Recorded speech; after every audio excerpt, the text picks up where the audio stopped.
Jackie Robinson was Rosa Parks before Rosa Parks. You know, he was this sports star back at UCLA. He joins the U.S. Army, and then he refuses to sit in the back of a bus in Texas in 1944. Does that sound familiar? He was arrested, nearly court-martialed. So then after Jackie Robinson, you had the examples of Muhammad Ali and Bill Russell and the black power protest in '68 at the Mexico Olympics. But here's the thing, Poppy. We went through this dead period. We had players, particularly black athletes, afraid to say anything. And to me, the epitome of that was Michael Jordan, who made the infamous statement that the reason he doesn't speak out is because white people buy shoes too. So hopefully we're going back to the future. It's interesting, you know, we did hear LeBron James on Thursday speaking up in terms of urging society to do better. We had Magic Johnson praising him for doing that.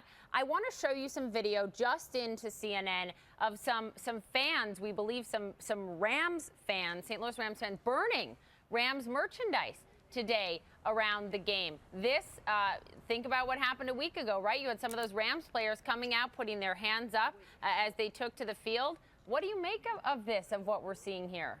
You know what? I'm going to put this in the same category that some people should look at the Ferguson riots in, okay?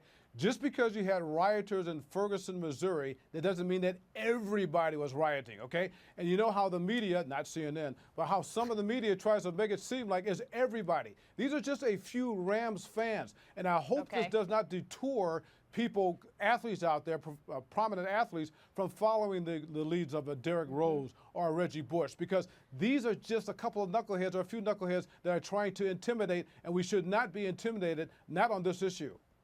All right, I also want your reaction. It's a good point, right? I mean, video that we show is never emblematic of what everyone is doing or feeling or thinking.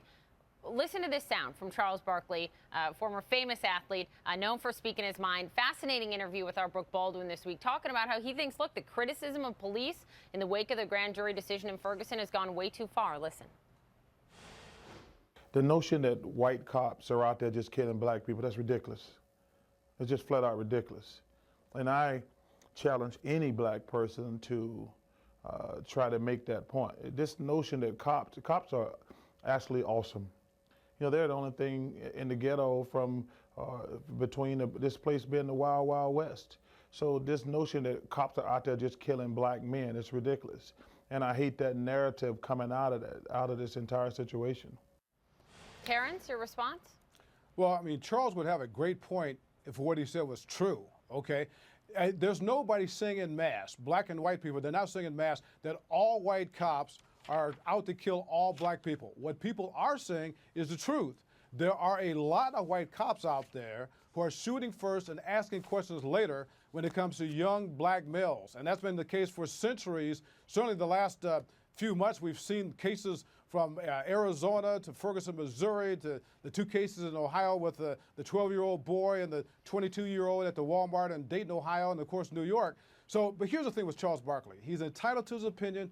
Charles does a fabulous job on the NBA telecast, and we kind of tend to forget that he's an entertainer #1, so we might be taking him a little bit too seriously on certain things. Really? I mean, he was very set in his beliefs on this one, and clearly a topic very important to him. But you are indeed right. Charles Barkley does not mince his words, and you know what, Terrence? At least everyone's talking. And about I do this. like that, and I like that in the sense of what we just said before about that dead period of athletes or former athletes refusing to say anything. At least he's saying something, so I like that.